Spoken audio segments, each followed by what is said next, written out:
Good morning all of you. Today we will continue our 10th chapter class 12 subject biology. तो 10th chapter जो था अपना photosynthesis उसके बारे में अपने कंटिन्यू करेंगे. सो लास्ट जो अपना टॉपिक था क्लोरोफिल उसके ऊपर अपना छोड़ा था, तो आज वहीं से कंटिन्यू करेंगे. उससे पहले आप लोगों को थोड़ा मैं पहले का बता दूँ. देखो ये जो स्ट्रक्चर सामने दिखाई दे रही है ये आपको एक बार लग रहा होगा कि ये क्या है, पता नहीं इतनी बड़ी सारी स्ट्रक्चर बना दी. सो ये जो स्ट्रक्चर है बेसिकली इस टाइप के आपको दो ही स्ट्रक्चर बनानी है, क्लोरोफिल ए और क्लोरोफिल बी. ये दो ही स्ट्रक्चर आपके बेसिस सिलेबस में है. सो स्ट्रक्चर जो ए है ये सामने जो दिख रही है आपको क्लोरोफिल ए की स्ट्रक्चर है, ठीक है. सो इतना डरने वाली सी कोई बात नहीं, कहीं आप स्ट्रक्चर देख के डर जाओगे पता नहीं ये तो क्या है, कैसे लर्न करेंगे. 2-3 बार अगर आप बनाओगे तो आपको लर्न हो जाएगी स्ट्रक्चर, ठीक है. सो स्टार्ट करते हैं. उससे पहले अपने थोड़ा सा कल वाला रिकॉल कर लें. सो लास्ट लेक्चर के अंदर अपनों ने क्लोरोफिल के कुछ बेसिक पॉइंट देखे थे, वो अपने दोबारा कंटिन्यू करेंगे. उससे पहले अपनों ने साइट ऑफ फोटोसिंथेसिस के बारे में पढ़ा था. किसके बारे में? साइट ऑफ फोटोसिंथेसिस, जिसके अंदर अपनों ने देखा था कि जो लीव्स के अंदर मेसोफिल सेल्स होती है, कहाँ पे कुछ प्लांट्स के अंदर लीव्स के अंदर मेसोफिल सेल्स प्रेजेंट होती है जो अपने ऊपर क्या कंटेन करती है? क्लोरोप्लास्ट. क्या कंटेन करती है? क्लोरोप्लास्ट. अब ये जो क्लोरोप्लास्ट के नंबर होते हैं ये वैरी करते हैं 1 से लेके 20 to 40 इन पर मेसोफिल सेल. अब आप लोगों को मैंने ये भी बताया था कि ये वैरी क्यों करते हैं, because it is dependent, totally dependent on the consumption और formation of energy which occur in the plant cells, ठीक है. सो फोटोसिंथेसिस के टाइम पे कितनी एनर्जी या कितनी अमाउंट ऑफ एनर्जी जो वहाँ पे कंज्यूम होती है, या फिर ऐसे बोल दो कि कंज्यूम होती है तो उतनी बनानी भी पड़ेगी. सो ये डिपेंड करते हैं कि वहाँ पे कितने नंबर ऑफ क्लोरोप्लास्ट जो है मेसोफिल सेल्स पे प्रेजेंट होंगे. इसके अलावा डायग्राम भी बनाया था अपनों ने. उसके अंदर अपनों ने सारे ऑर्गेनेल्स जो क्लोरोप्लास्ट के अंदर प्रेजेंट होते हैं उसके बारे में अपनों ने देखा था. जैसे फोटोसिंथेसिस के टाइम पे ग्रेना, स्ट्रोमा, ये चीज़ें भी मैंने आपको बताई थी. क्लोरोप्लास्ट को 2 पार्ट में डिवाइड कर दिया था. थाइलेकॉइड मेम्ब्रेन्स प्रेजेंट होती है, कॉइन लाइक स्ट्रक्चर में होती है, इस वजह से उसको ग्रेना बोल दिया था, ठीक है. और कुछ पॉइंट्स थे जैसे अपनों ने और क्या देखा था इसके अंदर 70s टाइप का राइबोसोम्स जो था वो प्रेजेंट होता है. 80s ये 2 टाइप के थे, ठीक है. और अपनों ने क्या देखा था? विजिबल स्पेक्ट्रम, यानी जो कलर आता है पिगमेंट्स की वजह से, उसके बारे में देखा था कि कौन कौन से जो कलर्स हैं वो अपने को दिखाई देते हैं, और अगर वो दिखाई देते हैं तो कौन सी रेंज में आते हैं. सो क्लोरोफिल की बात करते हैं आज अपने. कल वाले कुछ पॉइंट्स जो थे उनको दोबारा लेके चलते हैं. देखो कल आपको मैंने क्या बताया था, प्लांट्स के अंदर पिगमेंट्स की जो एनर्जी एब्जॉर्ब करते हैं, लाइट एनर्जी, वो कौन से पिगमेंट कहलाते हैं? Photosynthetic pigments. अब बेसिकली प्लांट्स के अंदर अपनों ने देखा था chlorophyll, carotenoid and phycobilins pigment present होते हैं, जिसमें से सबसे ज़्यादा इंपॉर्टेंट जो पिगमेंट था अपनों ने इसको 2 पार्ट्स में डिवाइड किया था, एक प्रिंसिपल और दूसरा एसेसरी. प्रिंसिपल पिगमेंट कौन सा होता है? क्लोरोफिल पिगमेंट को प्रिंसिपल पिगमेंट कहा जाता है. किसको? क्लोरोफिल को. और बाकी के जो दोनों होते हैं उनको कौन से पिगमेंट्स बोलते हैं? Accessory pigments. ऐसे बोल दो कि वो जो है फोटोसिंथेसिस की प्रोसेस में हेल्प करते हैं, ठीक है. और अपनों ने देखो क्या देखा था इसके बाद में, अपनों ने देखा था कि जो बेसिकली क्लोरोफिल के, अब आज से अपने दोबारा जो है इसके कैरेक्टर लिखने जा रहे हैं सारे के सारे. देखो क्या होता है, क्लोरोफिल जो होता है मेन ग्रीन कलर का पिगमेंट होता है. क्या होता है? सबसे पहला पॉइंट ग्रीन कलर पिगमेंट, ठीक है, which is present in all plants, ठीक है. आगे देखो इसके अंदर और क्या था, प्लांट्स के अंदर मैंने तुम्हें बताया था क्लोरोफिल जो पिगमेंट होता है, क्या बताया था? क्लोरोफिल जो पिगमेंट होता है ये 7 टाइप्स में डिवाइडेड था. किसमें? 7 टाइप्स में. अब वो कौन कौन से थे आप लोग भी रिकॉल करो, मैं दोबारा बताती हूँ आपको. Chlorophyll A, B, C, D, ई, और फिर अपनों ने क्या पढ़े थे? 2 अलग थे जिनको फाइको विरिडिन, बैक्टीरियोविरिडिन और बैक्टीरियोक्लोरोफिल, ये 2 और उसके साथ में प्रेजेंट थे, जिसमें से आज जो है आपके सामने जो स्ट्रक्चर है क्लोरोफिल ए की है, और आपकी बुक में जो है क्लोरोफिल बी की भी स्ट्रक्चर दी हुई है. अब इन स्ट्रक्चर्स में एक बेसिक सा डिफरेंस है, मैं आपको बता दूंगी जिससे आपको ईजी हो जाएगा याद करना. अब अपने कुछ पॉइंट्स और देखते हैं इसके अंदर. देखो क्या होता है, अब क्लोरोफिल जो ए है, क्लोरोफिल ए, इसके बारे में मैंने पहले बताया था कल के लेक्चर में, मैंने बताया क्लोरोफिल ए को यूनिवर्सल पिगमेंट बोला जाता है. क्या बोला जाता है? यूनिवर्सल पिगमेंट, यानी कि सभी प्लांट्स के अंदर ये प्रेजेंट होता है. अब यूनिवर्सल किसी चीज के लिए तब यूज किया जाता है बिकॉज विच वाज अवेलेबल और प्रोवाइडेड इन वर्ल्ड वाइड. सभी प्लांट्स के अंदर क्लोरोफिल प्रेजेंट होता है, इस वजह से इसको क्या बोला जाता है, यूनिवर्सल पिगमेंट। ठीक है, अब फोटोट्रॉप्स के अंदर बैक्टीरियम को छोड़ के, सिर्फ बैक्टीरियम को छोड़ के बाकी जितने भी फोटोट्रॉप्स हैं, फोटोट्रॉप्स कौन से होते हैं, जो लाइट एनर्जी यूज करके अपना फूड बनाते हैं। कोई भी अगर टर्मोलॉजी के अंदर किसी भी वर्ड में अगर मैं डायरेक्ट यूज कर लूँ, आप लोगों को उसका मतलब नहीं पता हो तो मुझसे डायरेक्ट पूछ लेना आप लोग। ठीक है, तो फोटोट्रॉप्स जो होते हैं वो क्या करते हैं कि अपनी लाइट एनर्जी जो होती है उसको एब्जॉर्ब करके अपना फूड बनाना स्टार्ट करते हैं। सो क्लोरोफिल ये सभी के सभी फोटोट्रॉप्स में प्रेजेंट होता है, बट बैक्टीरियोफेज में बैक्टीरिया में प्रेजेंट नहीं होता। आगे देखो, इसके अंदर और देखते हैं कुछ पॉइंट्स। अब ये जो क्लोरोफिल बी होता है वो क्या होता है, सारे के सारे प्लांट और ग्रीन एल्गी में प्रेजेंट होते हैं। कौन, chlorophyll B present in all plants and green algae. समझ आ गया, green algae, but it works as accessory pigment. किसकी तरह वर्क करता है, एसेसरी पिगमेंट की तरह। ये चीज आपने याद रखनी है दोनों के लिए। अगर बाई चांस लेक्चर में एक एक नंबर के लिए डिस्क्रिप्शन आ जाए या पूछ ले what do you mean by chlorophyll A and chlorophyll B, तो आप लोग बता सकते हो। आगे अपनी बात करते हैं, क्लोरोफिल जो पिगमेंट होते हैं वो ऑर्गेनिक सॉल्वेंट में सॉल्युबल होते हैं।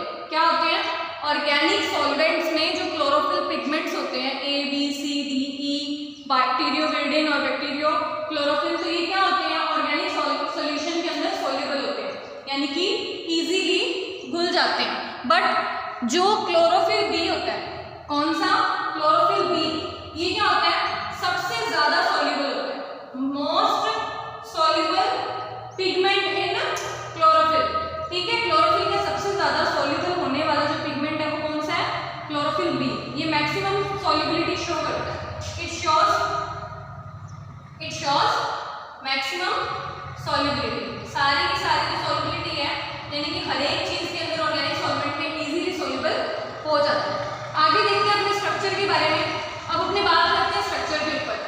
सो स्ट्रक्चर के अंदर अपने देखते हैं कुछ पॉइंट्स। स्ट्रक्चर के अंदर याद रखना आपने, ये तो थे इसके basic points.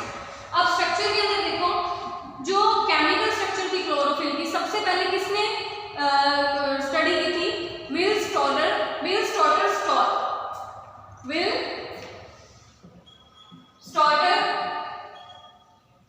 Stall.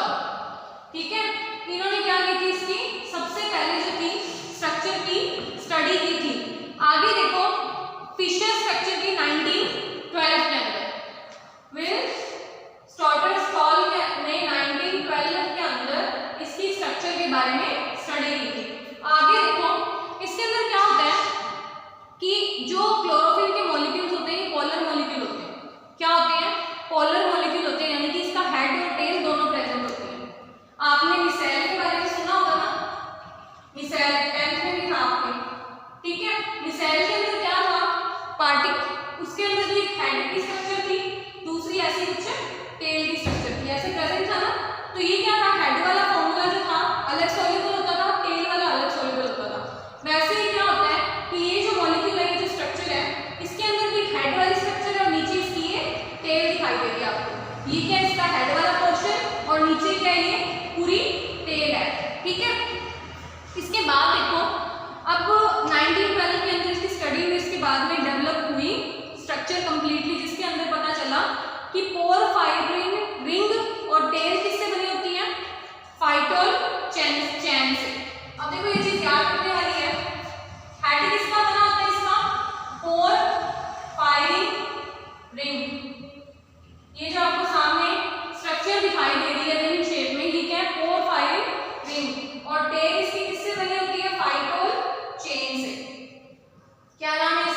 Methyl atom से। ठीक है, आगे देखो, ये मिथाइल ग्रुप जो आपस में मिलकर बनते हैं ये साइक्लिक टेट्रा पाइरोल रिंग में आ जाते हैं। मिथाइल जो बॉन्ड आपस में बनते हैं, मिथाइल कौन सा होता है, CH3 के साथ में जब एक वैकेंट वैलेंसी जब एक वैकेंट होती है, इसके साथ में कोई और ग्रुप जुड़ा होता है, इसको अपने क्या बोलते हैं, मिथाइल ग्रुप। सो केमिस्ट्री के अंदर ये काफी डिटेल में आप लोगों को पता होगा। सो मिथाइल ग्रुप जो होता है ये इसके साथ में अटैच होके हेड की जो 4 फाइरिंग रिंग बना लेता है, आपस में रिंग टाइप स्ट्रक्चर के अंदर अरेंज हो जाता है। ठीक है, साइक्लिक टेट्रा पाइरोल रिंग, क्या नाम है इसका, साइक्लिक आता है साथ में। केमिस्ट्री के अंदर देखो क्या होता है, जब भी मॉलिक्यूल्स जो होते हैं आपस के अंदर एक राउंड स्ट्रक्चर के अंदर कुछ इस तरीके से जुड़े होते हैं, तो उसको नाम क्या दिया जाता है, साइक्लिक। क्लोज चेन को क्या नाम दिया जाता है, साइक्लिक कोर फायरिंग रिंग। याद रखनी है चीज। आगे देखो इसके अंदर, अब साइक्लिक टेट्रा पाइरोल जो रिंग होती है उसके अंदर बीच में मैंने आपको बताया कि आयन प्रेजेंट होता है जिसको मैग्नीशियम आयन बोलते हैं, जो क्या कंटेन करता है, सेंटर होता है टेट्रा पाइरोल रिंग का। अब फोर्थ पाइरोल रिंग जो होती है वो किससे अटैच होती है, एल्कोहलिक चेन से, जिसको अपने फाइटोल चेन बोलते हैं। ये जो फोर्थ रिंग है, 4 नंबर जो ये रिंग है, ये किससे अटैच है, नीचे एक पूरी की पूरी चेन से अटैच है, जिसको अपने क्या बोल देते हैं, फाइटोल चेन। क्या नाम है इसका, फाइटोल चेन से जो है पूरी की पूरी रिंग जुड़ी होती है। सो बेसिकली इसके जो 4 पाइरोल जो रिंग है 1 2 3 एंड 4, ये चारों किससे जुड़ी होती है, नीचे एक फाइटोल चेन से जुड़ी होती है। अब आगे देखो, इसका जो क्लोरोफिल ए के लिए फॉर्मूला होता है, क्या होता है, क्लोरोफिल ए के लिए जो फॉर्मूला होता है इसके अंदर C55। अब मैं पहले आपको ये चीजें बता दूं, फॉर्मूला याद करने में इजी हो जाएगा।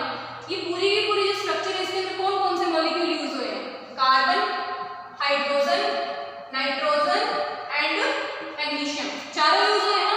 अब इसके अपने क्या लिखेंगे, नंबर। तो कार्बन जो है वो कितने यूज हुए हैं इसके अंदर, 55। हाइड्रोजन देखो इसके अंदर कितने, जब आप काउंट करोगे तो आपको पूरे के पूरे 55 जो है कार्बन दिखाई देंगे। हाइड्रोजन है इसमें 72, नाइट्रोजन 4 और मैग्नीशियम की सिंगल है, इसके लिए अपने को नंबर लिखने की जरूरत नहीं है। ठीक है, तो या इसके अंदर एक ऑक्सीजन भी तो है, ये तो रहेगी, हाँ, तो ऑक्सीजन के अंदर भी ऑक्सीजन भी ऐड है इसके साथ में। तो ऑक्सीजन कितनी है, 6, नाइट्रोजन 4 और लास्ट में मैग्नीशियम। ठीक है, तो ये सारे मॉलिक्यूल्स जो है मिलकर क्या बनाते हैं, क्लोरोफिल ए की स्ट्रक्चर। किसकी स्ट्रक्चर बना रहे हैं ये, क्लोरोफिल ए की स्ट्रक्चर। ऑक्सीजन के 5 मॉलिक्यूल, कार्बन के 55, हाइड्रोजन के 72, ऑक्सीजन के 5, नाइट्रोजन के 4 एंड मैग्नीशियम का 1। ये मैग्नीशियम का 1, 4 नाइट्रोजन के, ठीक है, ऑक्सीजन के 1 2, ठीक है, और 3, और इसके अंदर क्या है, टोटल 5 मॉलिक्यूल्स जो है कंप्लीटली जुड़े हुए हैं। ठीक है, उसके बाद अपन नेक्स्ट चलते हैं इसके अंदर।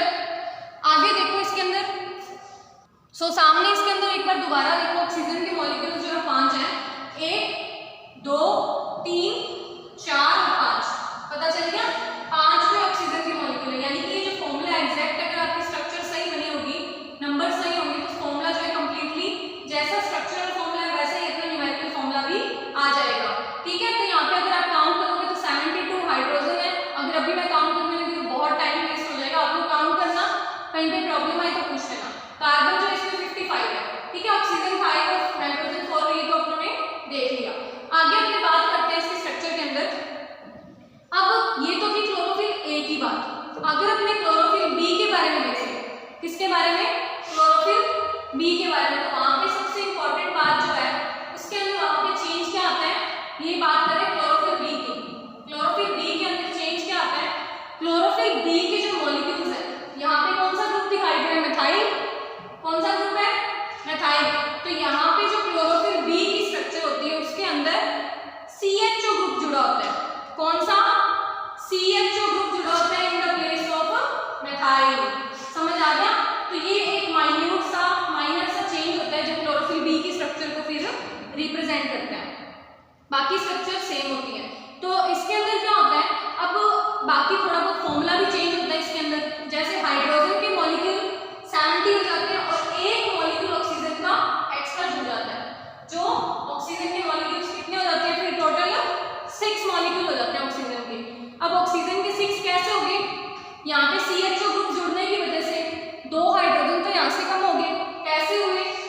CH2 और CH3 में अगर आप कंपैरिजन करो, यहाँ पे हाइड्रोजन कितना है 1, यहाँ पे हाइड्रोजन कितने हैं 3।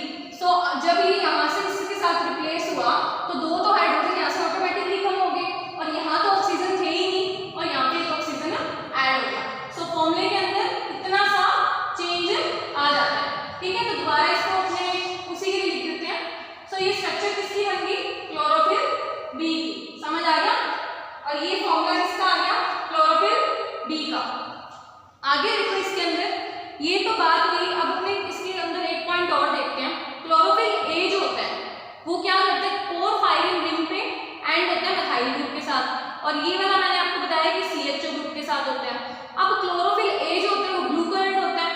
क्या होता है chlorophyll A, blue colour show करता है। और क्लोरोफिल जो बी होता है वो कैसा होता है, ये येलो कलर का पिगमेंट होता है। कैसा होता है, येलो। सो कलर भी याद रहेगा आपको कि ग्रीन वाला जो क्लोरोफिल ए होता है वो तो यूनिवर्सल पिगमेंट होता है और ब्लू कलर का होता है। क्लोरोफिल बी जो होता है वो येलो कलर का होता है, ठीक है। इसके बाद ये तो अपना सारे स्ट्रक्चर कंप्लीट होगी किसकी, क्लोरोफिल की।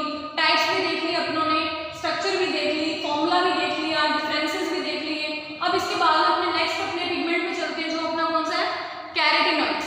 इसके बाद में अपने कैरोटीनॉइड्स के बारे में पढ़ते हैं।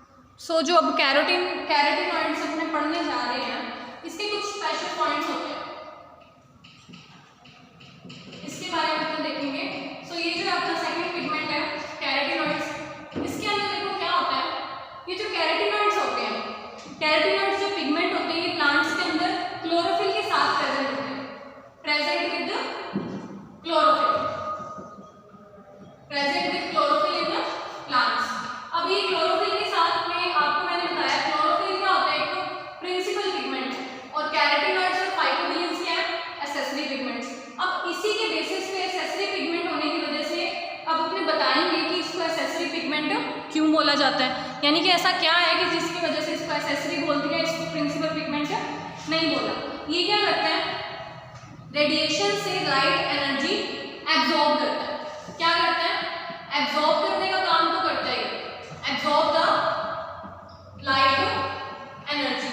बट एक जो बात है इसकी, ये लाइट एनर्जी को एब्जॉर्ब करके खुद इसका यूटिलाइजेशन नहीं कर पाता, यानी कि फोटोसिंथेसिस की प्रोसेस में काम नहीं करवा पाता। ये क्या करता है, जो लाइट एनर्जी एब्जॉर्ब करता है वो कहाँ पास करवा देता है, carry to the chlorophyll pigment. कहाँ जाता है, क्लोरोफिल पिगमेंट के पास में चला जाता है। तो क्लोरोफिल पिगमेंट के पास लेके जाने की वजह से यानी कि खुद यूटिलाइजेशन ना कर पाने की वजह से इसको एक्सेसरी पिगमेंट बोला जाता है। तो ये चीज़ आपको अगर कोई पेपर में क्वेश्चन पूछ ले तो आप बता सकते हैं, बिल्कुल बता देंगे आपको। अब वोकन रॉड कैरेट जो थे 1831 के अंदर, कैरेट जो थे साइंटिस्ट इसके, इन्होंने 1831 के अंदर क्या बताया था कि ये जो भी एक्सेसरी पिगमेंट्स हैं इनके बारे में इन्होंने डिस्कवरी की। आगे इन्होंने बताया जो कैरोटीनॉइड्स होते हैं वो 2 टाइप्स के होते हैं।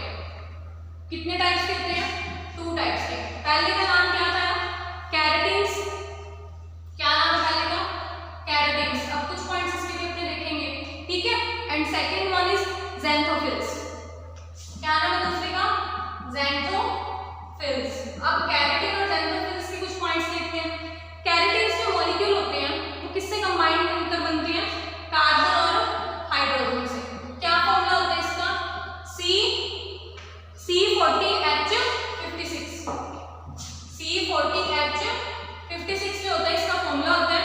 और ये कौन कौन से लाइकोपिन कौन कौन से कंटेन करता है, एग्जांपल लाइकोपिन, दूसरा है इसमें अल्फा कैरोटीन और बीटा कैरोटीन। अल्फा कैरोटीन, दूसरा है बीटा